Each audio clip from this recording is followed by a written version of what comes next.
Matemātikas izaicinājums 46. diena – parasto daļu dalīšana ar veselu skaitli. Ja mums ir 6 āboli un 3 draugi, tad pa cik āboliem saņems katrs no draugiem?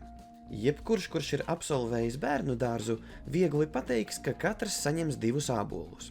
Šajā piemērā slēpjas dalīšanas darbības būtība. 6 dalīts ar 3 ir 2, jo 6 ābolus var sadalīt starp 3 draugiem tā, ka katrs saņems 2. Tagad padomāsim par parastajām daļām.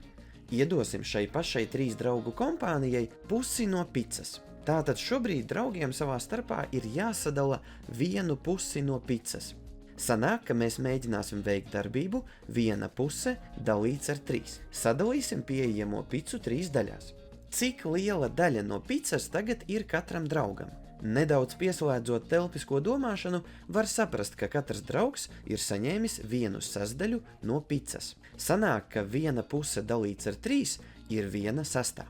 Šeit mēs varam pamanīt, ka dalot parasto daļu ar veselu skaitli, var vienkārši sareizināt saucēju ar to skaitli, ar kuru notiek dalīšana. Mūsu gadījumā, lai sadalītu 1 pusi ar 3, būtu pietiekami vienkārši sareizināt saucēju 2 ar dalītāju, kas mūsu gadījumā ir 3.